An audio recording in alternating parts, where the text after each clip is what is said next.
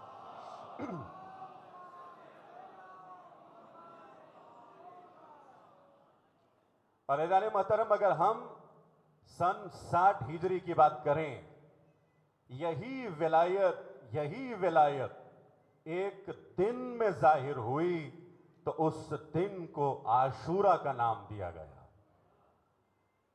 چونکہ پہلی مجلس ہے تو مولا حسین کا ذکر ضروری ہے.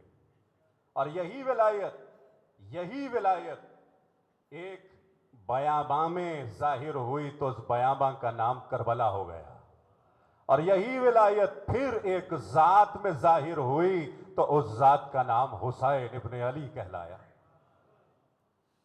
یہ ولایت ہے، یہ ولایت کی طاقت ہے، یہ ولایت کی قوت ہے. عزیزان محترم، تو چلیں مل کے دیکھتے ہیں کہ قرآن نے اس ولایت کو کس طرح سے پیش کیا ہے. بسم اللہ الرحمن الرحیم، سورہ فجر. مولا حسین کا ذکر ہو رہا تھا نا. یا ایتھا النفس المطمئنہ ارجعی الی ربک راضیۃ مرضیہ. اے نفس مطمئن، اے حسین، اے علی، اے حسن، اے مصطفیٰ، اے میرے مرتضیٰ، اے سید الشہداء، یہ جتنے بندے ہیں اللہ کے، ان کے لیے اللہ نے کہا اے نفس مطمئن آجا میری طرف.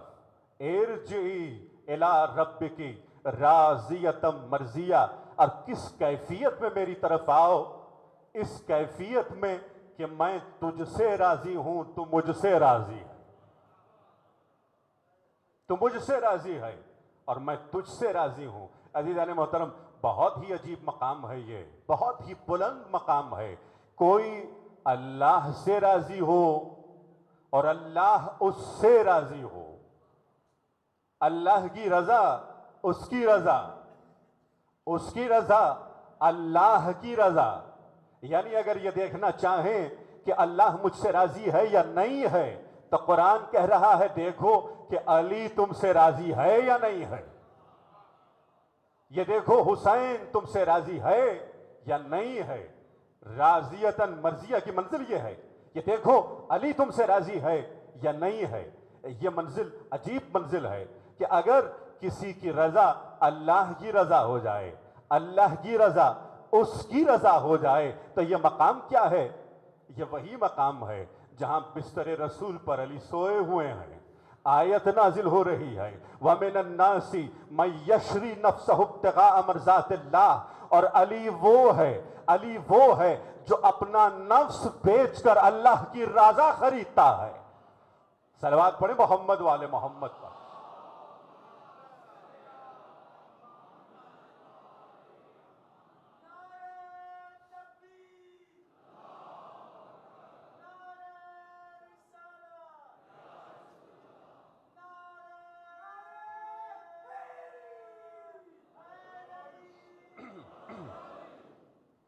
ملائک کائنات کے پاس اب اللہ کی رضا محفوظ ہے. اور یہ رضا، اللہ کی مرضی کہیں اور نہیں، علی کے گھر میں موجود ہے، یا خود علی کے دل میں ہے، یا ان کی زوجہ فاطمۃ الزہرا کے قلب میں ہے، یا حسن مجتبیٰ کے قلب میں ہے، یا مولا حسین کے قلب میں ہے.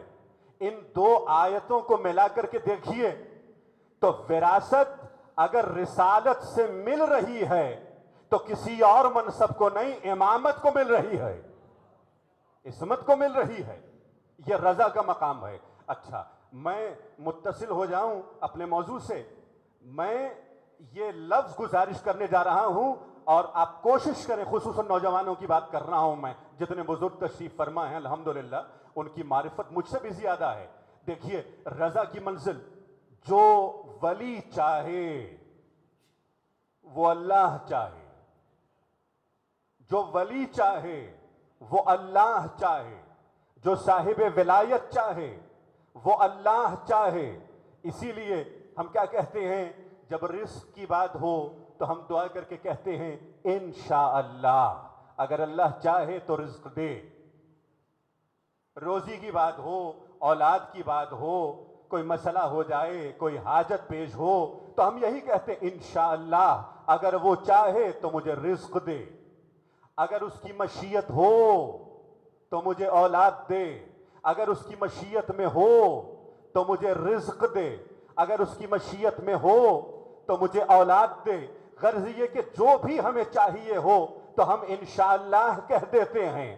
اہل بیت نے یہ کہا نحنو مشیت اللہ، ہم چاہیں تو تمہیں سب کچھ مل جائے۔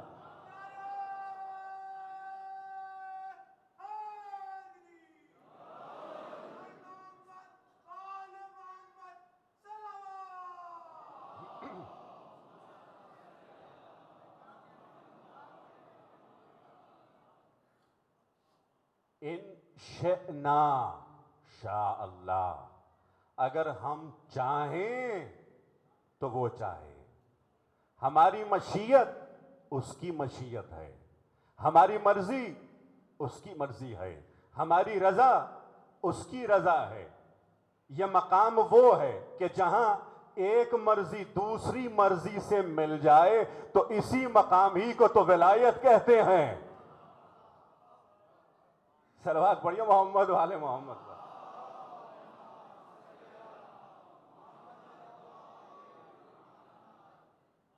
یا ایتھا النفس المطمئنہ، اے نفس مطمئن آجا ہماری طرف، پلٹ آ ہماری طرف۔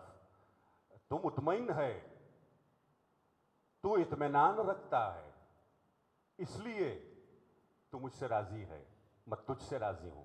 اچھا، جس کا نفس مطمئن نہیں ہوتا وہ مضطرب ہوتا ہے، وہ اضطراب کی حالت میں ہوتا ہے، وہ ہمیشہ پریشان ہوتا ہے۔ اچھا، اس آیت کو بھی ہم سمجھنے کی کوشش کریں گے۔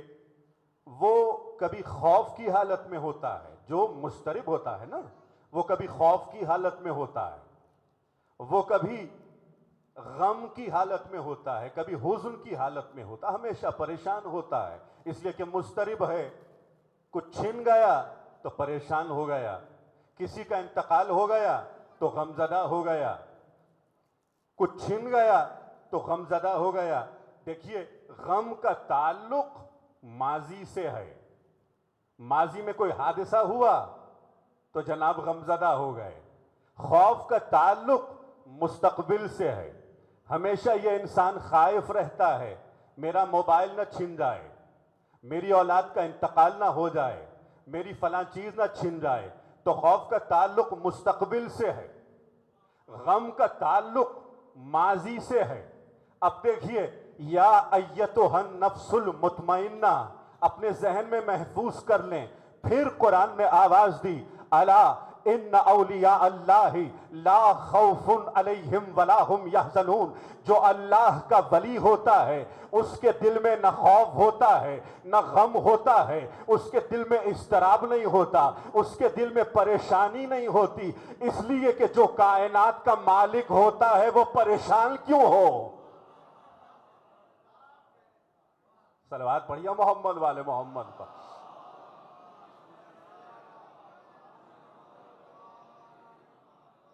بارے دیگر صلوات پڑھیے محمد۔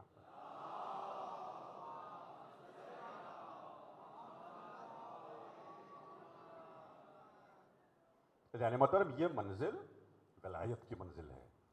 جو منصب ولایت پر فائز ہو جاتا ہے وہ پھر پریشان نہیں ہوتا، وہ مضطرب نہیں ہوتا، وہ خائف نہیں ہوتا، وہ غمزدہ نہیں ہوتا، وہ مطمئن ہوتا، اس لیے کہ اس کی رضا اللہ کی رضا ہے۔ وہ جو چاہتا ہے وہی اللہ چاہتا ہے، اور کوئی ایسی چیز نہیں ہے کہ لا حول ولا قوت الا باللہ العلی العظیم، جو اللہ کی قدرت سے باہر ہو۔ ان اللہ علی کل شیء قدیر، جو وہ چاہے انجام دے سکتا ہے، تو بس جو وہ چاہے وہ علی چاہے، جو وہ چاہے انجام دے وہ علی انجام دیتا ہے۔ اسی منزل کو ولایت تکوینی ہی تو کہتے ہیں۔ تو پھر ولایت تکوینی کی منزل پر اگر میرے مولا معجزات دکھلاتے رہے تو ہمارے نوجوان معجزات کو سن کر پریشان نہ ہوں. یہ مولا کی ولایت تکوینیہ کی منزل ہے. یا ایتھا النفس المطمئنہ ارجعی الی ربک راضیۃ مرضیہ فادخلی فی عبادی. آؤ میرے بندوں میں شامل ہو جاؤ. میرے بندوں میں شامل ہو جاؤ. میرے بندوں میں شامل ہو جاؤ. اب جب کہ تم اطمینان کی منزل پر آ گئے ہو, اب جب کہ تم ہماری رضا کی منزل پر آ گئے ہو, تو آؤ ہمارے بندوں میں شامل ہو جاؤ. بندوں میں شامل وہ ہوتا ہے جو خود عبد ہوتا ہے, اور عبد وہی ہوتا ہے جسے اللہ اپنی ولایت عطا کرتا ہے. پہلے عبودیت کی منزل ہے, پھر ولایت کی منزل ہے. آؤ میرے بندوں میں شامل ہو جاؤ. اگر احادیث کی روشنی میں عرض کر رہا ہوں, اگر کوئی مولا سے یہ پوچھے, مولا کائنات سے پوچھے مولا آپ کی سب سے بڑی فضیلت کیا ہے, ہم سے کوئی پوچھے تو ہم کہیں گے علی کی ولایت, علی کی امامت, علی کی عصمت, علی کا علم. مگر مولا کیا کہیں گے؟ میرے علی کہہ رہے ہیں میری سب سے بڑی فضیلت یہ ہے کہ میں اپنے رب کا بندہ ہوں. صلوات پڑھیں محمد و آل محمد.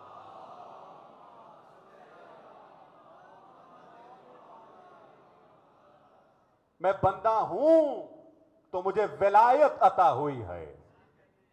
میں عبد ہوں تو ولی ہوں. میں بندہ ہوں تو صاحب ولایت ہوں. اب چلیں شروع کریں, دیکھتے ہیں کہ یہ ولایت کس طرح اس خاص دن میں ظاہر ہوئی اور پھر ظاہر ہونے جا رہی ہے. والفجر, چلیں ابتدا کی طرف. والفجر, قسم ہے فجر کی, اور ہر فجر کی نہیں, ایک خاص فجر کی بات ہو رہی ہے. ایک خاص فجر کی بات ہو رہی ہے, نماز فجر نہیں. الفجر, ایک خاص فجر کی بات ہو رہی ہے. یہ کس فجر کی بات ہو رہی ہے؟ یہ خاص ہے نا, ہر فجر تو نہیں ہے, الفجر ہے, الف لام کے ساتھ ہے, کہ ایک خاص فجر ہے جس کی قسم وہ کھا رہا ہے. یہ وہ فجر ہے جس کے صدقے میں 1,24,000 انبیاء کی نبوتیں بچ گئیں. آپ میرے ساتھ ہیں نا؟ یہ وہ فجر ہے جس کے صدقے میں رسول اللہ کی رسالت بچ گئی. اچھا, تمہید کے طور پر عرض کر دوں تو آپ پہنچ جائیں گے انشاءاللہ. مولا کی ایک حدیث ہے, مولا امام جعفر صادق علیہ الصلوۃ والسلام کی حدیث ہے.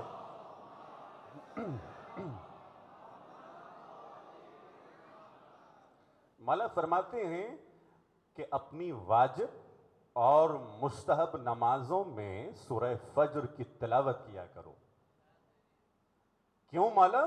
مولا کہتے ہیں اس لیے کہ یہ سورہ حسین ابن علی ہے. یہ ہمارے جد حسین کا سورہ ہے, یہ مولا حسین کا سورہ ہے. اچھا مولا, اگر ہم اس سورے کی تلاوت کریں گے اپنی نمازوں میں تو ہمیں کیا ملے گا؟ مولا کہتے ہیں جو مومن بھی اس سورے کی تلاوت اپنی نمازوں میں کرے گا تو وہ قیامت کے دن حسین کے ساتھ محشور ہوگا. اللہ اکبر, اس سے بڑی کیا حدیث ہو سکتی ہے؟ جو مسلسل اس سورے کی تلاوت کرے, جو مسلسل اس سورے کی تلاوت اپنی نمازوں میں کرے. اگر آپ کو حفظ بھی نہیں ہے نا تو آپ قرآن اٹھائیے اور قرآن سامنے رکھ کر کے سورے کی تلاوت کرتے رہیں آہستہ آہستہ. یہ سورہ آپ کو حفظ ہو جائے گا, پھر آپ خود سے پڑھتے رہیں گے. یہ کس قدر خوبصورت سورہ ہے. اچھا سمجھ میں آ گیا نا, یہ سورہ سورہ حسین ہے, سورہ حسین ہے. والفجر, قسم ہے اس خاص فجر کی جس کے صدقے میں توحید بچ گئی. آپ پہنچ رہے ہیں نا؟ قسم ہے اس فجر کی جس کے صدقے میں نماز بچ گئی, جس کے صدقے میں روزہ بچ گیا, جس کے صدقے میں حج بچ گیا, جس کے صدقے میں رسول اللہ کی رسالت بچ گئی. قسم ہے اس فجر کی, اس فجر کی قسم کہ جس فجر کے وقت علی کا بیٹا, حسین کا بیٹا علی اکبر اذان میں علی ولی اللہ کہہ کر ولایت علی کی فتح کا اعلان کر رہا تھا. علی اکبر علی ولی اللہ کہہ کر علی اپنے ابی طالب کی ولایت کا اعلان کر رہا تھا. جب علی اکبر کی اذان کا یہ مقام ہے تو حسین کی نماز کی کیا معراج ہوگی؟ اللہ اکبر. کیا منزل ہوگی مولا حسین کی نماز کی. میں رک نہیں رہا، حدیث کے جملے ہیں. دیکھیے یہی رات جہاں آگے چل کر کے واللیل کا ذکر ہوا ختم ہو جائے گی جب سفیانیت کے اندھیرے ختم ہو جائیں گے. تو والفجر، فجر کی قسم، اس فجر کی قسم جب آفتاب امامت طلوع کرے گا، جب زہرا کا آخری لال ظہور کرے گا. صلوات پڑھیں عظمت امام مہدی علیہ السلام پر.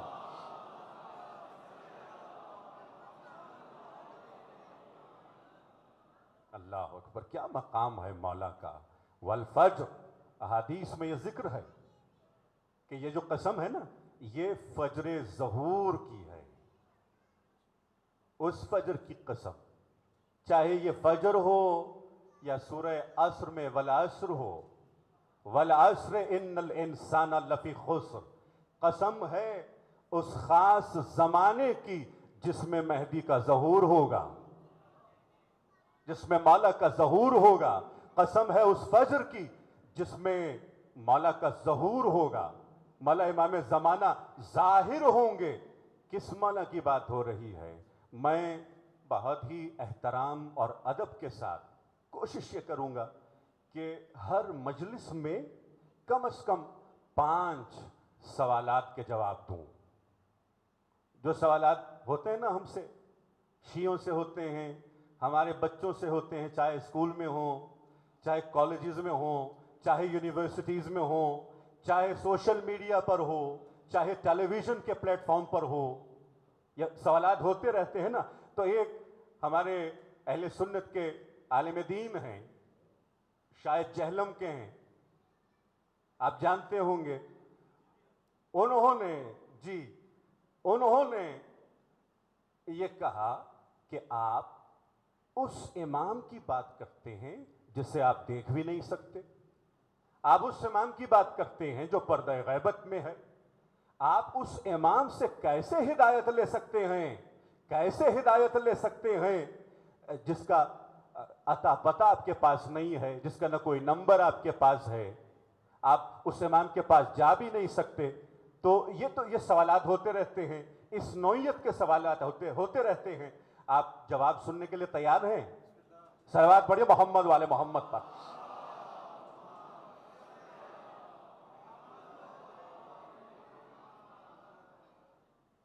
دیکھیے جواب ہم نہیں دے رہے، قرآن کریم جواب دے رہا ہے. ہدایت اس امام سے کیسے حاصل کریں جو آپ کی نظروں سے دور ہے، جسے آپ دیکھ نہیں سکتے؟ قرآن کیا کہہ رہا ہے؟ وَمَن يَهْدِ اللَّهُ فَهُوَ الْمُهْتَدِ.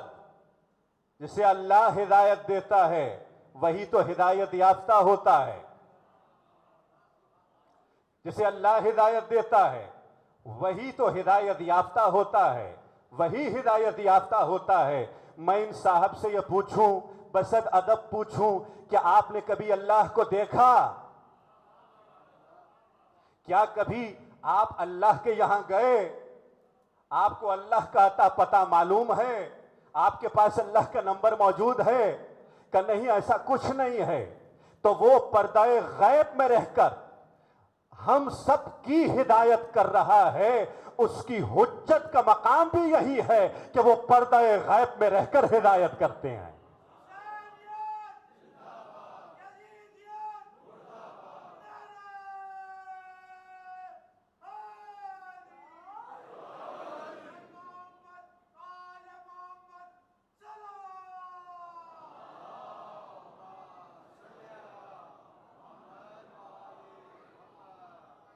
دوسرا سوال یا پوچھیں گے اور یقیناً پوچھیں گے کہ قبلہ اللہ تو فزیکل باڈی میں نہیں ہے نا، اس کا جسم نہیں ہے، وہ جسمانیات سے مبرہ ہے، وہ ہماری طرح نہیں ہے، وہ تو ہدایت کرتا ہے۔ جہاں بھی پروردگار ہے، جہاں جہاں ہے، وہاں وہاں ہدایت کا نور ہے۔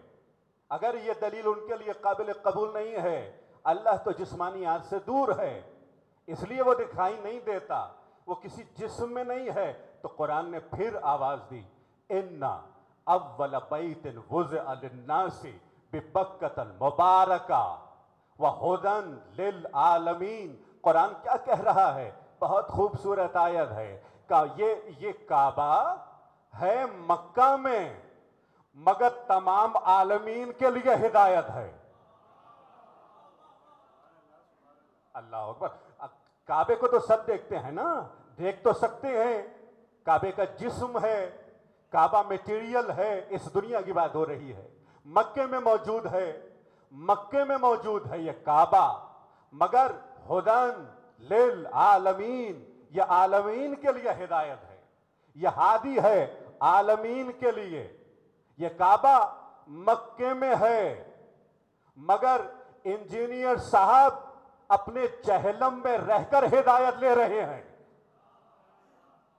ہم کراچی میں رہ کر کعبے سے ہدایت لے رہے ہیں، کوئی لاہور میں رہ کر لے رہا ہے، کوئی کہیں اور رہ کر لے رہا ہے۔ اسی لیے رسول اللہ نے کیا کہا؟ یا علی مثلک مثل الکعبہ، آپ کی مثال کعبے کی مثال ہے، آپ جہاں بھی ہوں پوری دنیا آپ سے ہدایت لیتی ہے۔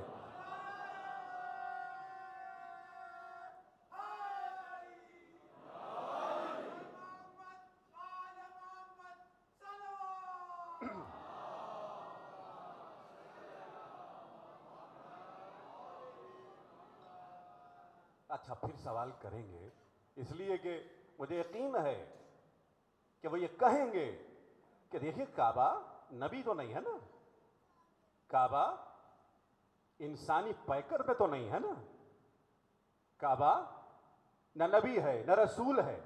آپ کسی ایسی شخصیت کی بات کریں جو نبی ہو، جو رسول ہو۔ میں آپ سب سے پوچھوں، کیا محمد مصطفیٰ صلی اللہ علیہ وآلہ وسلم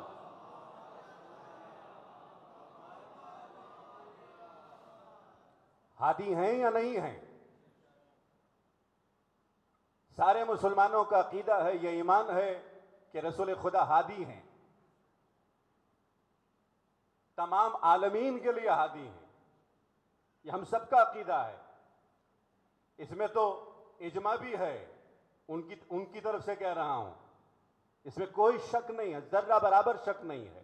اچھا اب مسئلہ یہ ہے کہ اویس قرنی کو تو سنی شیعہ جانتے ہیں نا۔ اویس قرنی کہاں رہتے تھے؟ قرن میں رہتے تھے۔ قرن ایک چھوٹا سا قصبہ تھا یمن میں۔ یہ صاحب، یہ عظیم شخصیت کبھی یمن سے اگر آئے بھی ہیں مدینہ تو رسول خدا کی زیارت نصیب نہیں ہوئی، کبھی رسول خدا کو دیکھا نہیں ہے۔ لیکن یہ وہ ہیں جو کبھی ہدایت یافتہ نہیں تھے، پھر ہدایت یافتہ ہو گئے۔ پہلے ان کے دل میں نور ایمان نہیں تھا، پھر یہ صاحب ایمان ہو گئے، بعد میں صاحب ایمان ہو گئے، تو انہوں نے کبھی رسول خدا کو نہیں دیکھا، انہیں ہدایت بھی ملی۔ ہدایت کس طرح؟ کیسی ہدایت کہ رسول خدا کہہ رہے ہیں کہ اویس قرنی کا مقام یہ ہے، ان کے ایمان کا مقام یہ ہے کہ ہمیں یمن سے ان کے ایمان کے ذریعے خدا کی خوشبو آتی ہے، اللہ کی خوشبو آتی ہے، یہ ان کے ایمان کا مقام ہے۔ لیکن انہیں ہدایت کیسے نصیب ہوئی؟ رسول خدا کے صدقے میں نصیب ہوئی، محمد مصطفیٰ کے صدقے میں نصیب ہوئی۔ کبھی رسول خدا کو دیکھا نہیں ہے تو سمجھ میں آ گیا ہدایت حاصل کرنے کے لیے کسی کے نظر آنے کی ضرورت نہیں ہوتی۔ اللہ ہادی کے نظر آنے کی ضرورت نہیں ہوتی. ہادی غائب رہ کر، غائبت میں رہ کر ہدایت کر سکتا ہے.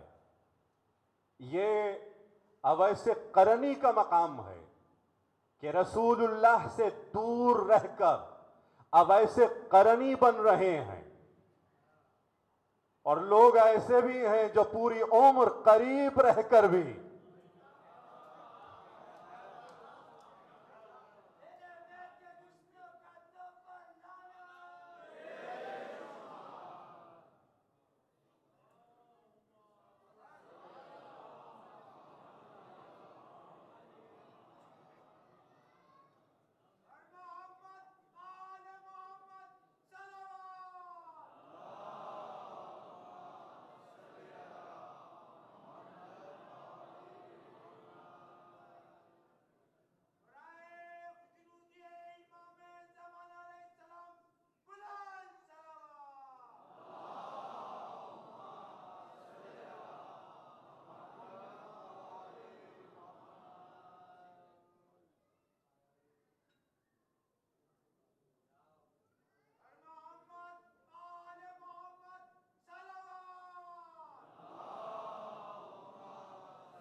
صلوات پڑھیں محمد وآل محمد.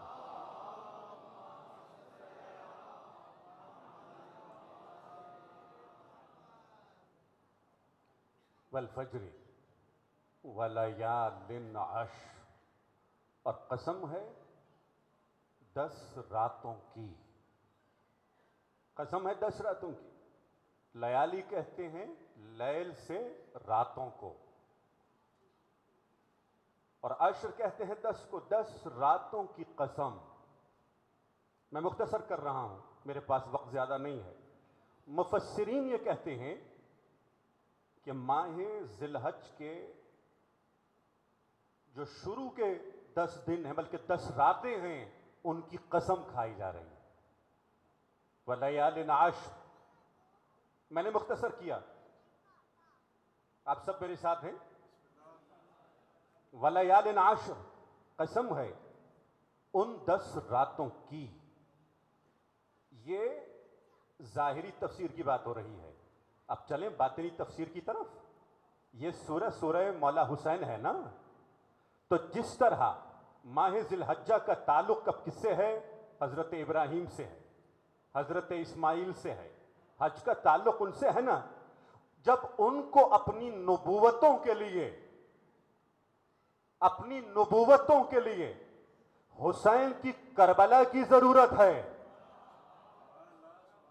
حسین کی امامت کی ضرورت ہے، حسین کی ولایت کی ضرورت ہے، تو ماہ حج کی 10 راتوں کو بھی محرم کی 10 راتوں کی ضرورت ہے. یہ مقام ہے ان راتوں کا. وَلَيَالٍ عَشْرٍ وَلَيَالٍ عَشْرٍ. اچھا، اب صرف راتوں کی بات نہیں ہو رہی. جس طرح ماہ ذی الحجہ کو ماہ محرم کی ضرورت ہے، جس طرح ماہ ذی الحجہ کے 10ویں دن کو عاشورہ کی ضرورت ہے، عاشورہ کی ضرورت ہے، اسی طرح عرفہ کو بھی، اسی طرح مزدلفہ کو بھی، اسی طرح منا کو بھی بلکہ خود خانہ کعبہ کو کربلا کی ضرورت ہے. یہ مولا حسین کا مقام ہے. یہ حسین کی عزاداری ہے جس کے صدقے میں آج کعبہ بھی باقی ہے,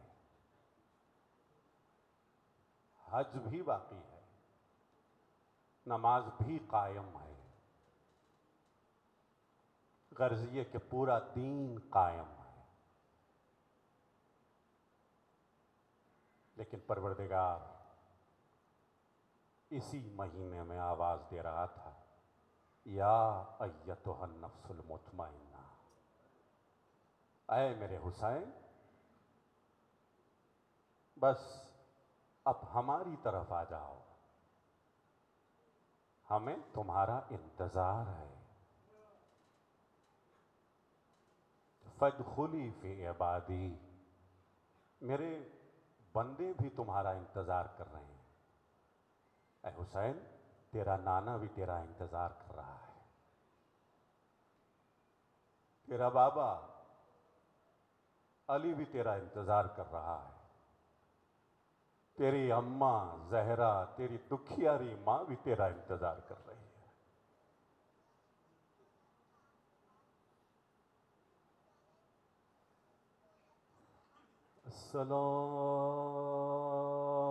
السلام علی الحسین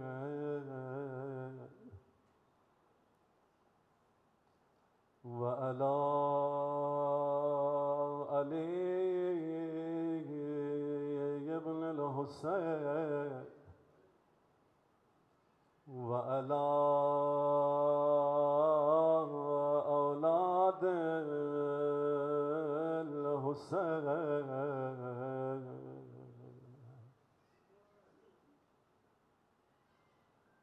میرے مولا اپنے نانا کی قبر کے پاس آئے, رو کے کہتے نانا, یہ امت مجھے آپ سے جدا کر رہی ہے.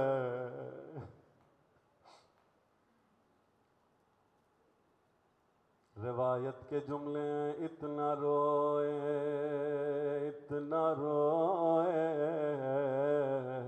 کہ بے ہوش ہو گئے. عالم غیب میں اپنے نانا کو دیکھا,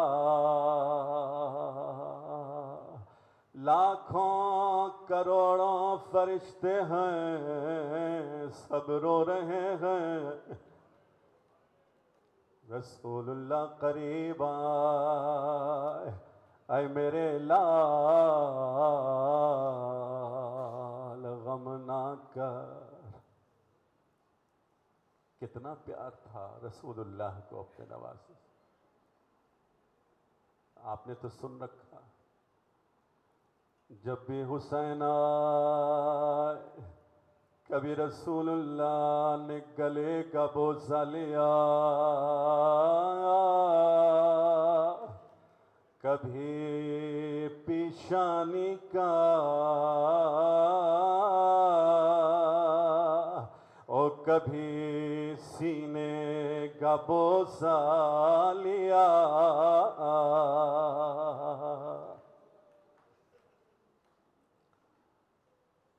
روایات موجود ہیں, ہمیشہ بوسہ لیتے تھے, چومتے تھے حسین, مگر سب سے زیادہ چند مقامات کا بوسہ لیتے رہے. اگر کوئی پوچھے حسین کی پیشانی کا بوسہ کیوں لیتے تھے, میں کہوں چلیں کربلا شورا کا دیں, لوگ پتھر مار رہے تھے, یہ پتھر حسین کی پیشانی پہ لگتے.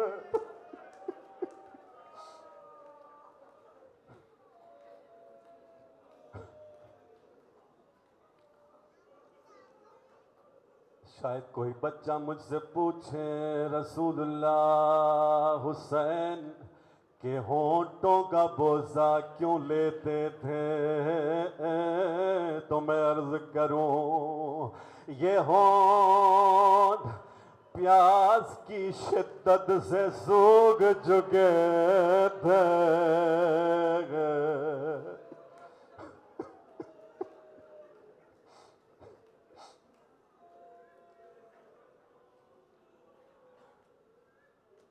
ہاں دارو غم حسین میں رو،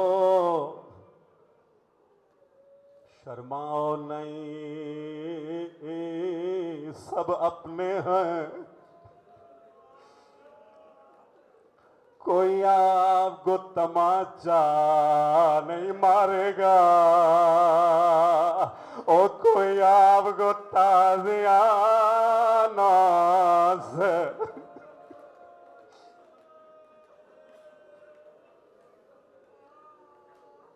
رسول اللہ حسین کے لبوں کا بوسہ لیتے تھے۔ ایک اور وجہ بھی سن لو، خاندارو چلو دربار کوفہ، وہ ملعون لب حسین پر چھڑی سے مارتا تھا۔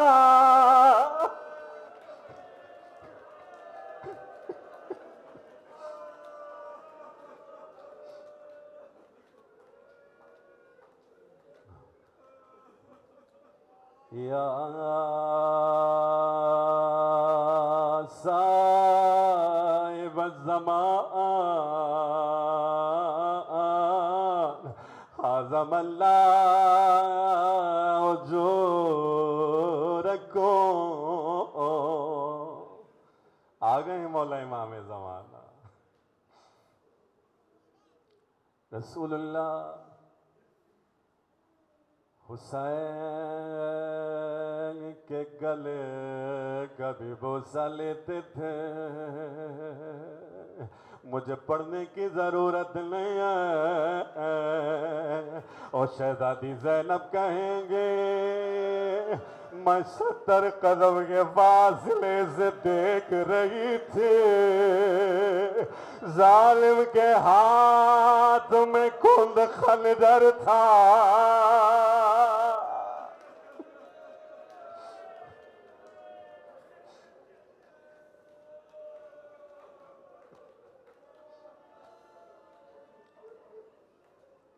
آخری منزل بھی سن لو،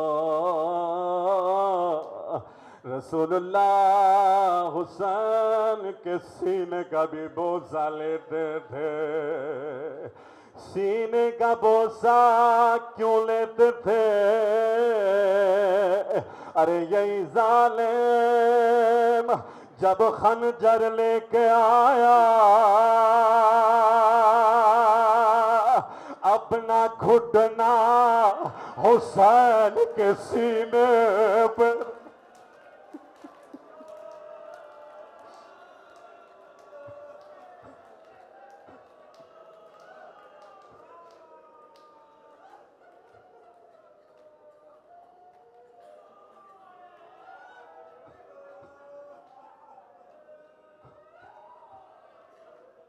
حضرکم اللہ۔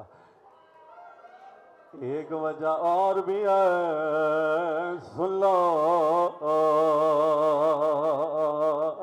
یہ مشابہت حسین میں اور زہرا میں ہے۔ حسین کی پسلیاں ٹوٹ چکی تھیں، اور زہرا کی پسلیاں بھی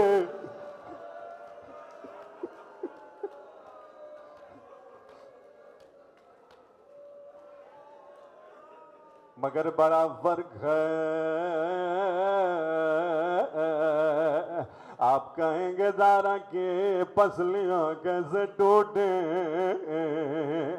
جب زہرا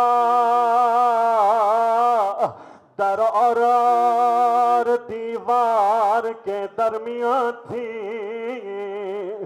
ظالم نے کس زور سے دروازہ دبایا، زہرا کی پسلیاں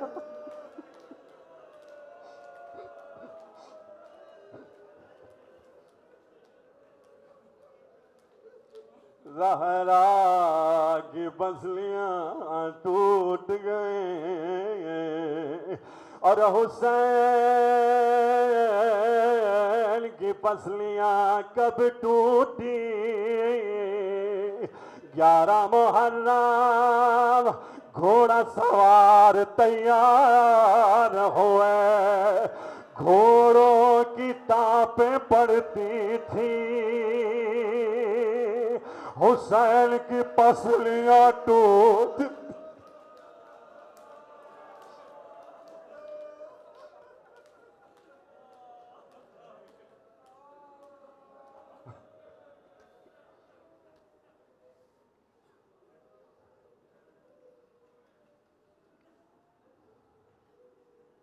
وَسَيَعْلَمُ الَّذِينَ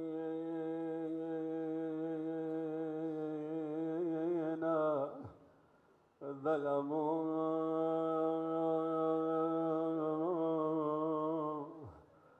أَيَّ مُنْقَلَبٍ ينقلبون۔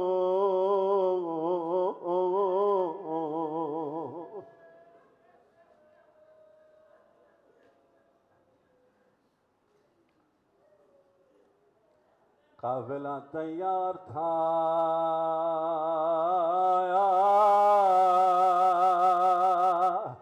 ایک بچی آگے بڑھی، بابا بابا، اور مجھے آپ کی قسم، اگر آپ مجھے لے کے چلیں کبھی نہ کہوں گی میں بیمار ہوں، بابا بابا مجھے لے کے چلیں۔ شہزادی زینب بھی آئیں، بھیا سب جا رہے ہیں، سغرا کو بھی لے کے چلیں۔ کہاں زینب اس قافلے میں کسی کی شکل میرے بابا علی سے ملتی ہے، اور کسی کی شکل رسول اللہ سے ملتی ہے، مگر سغرا کی شکل میری اماں زہرا سے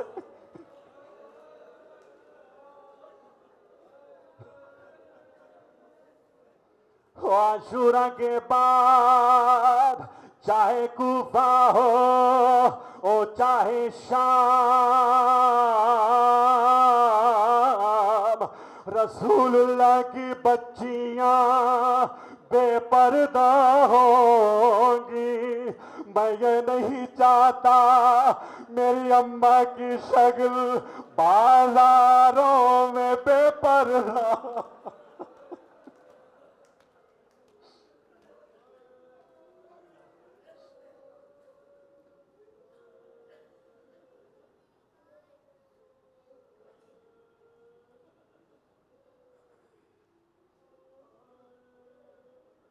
اللہم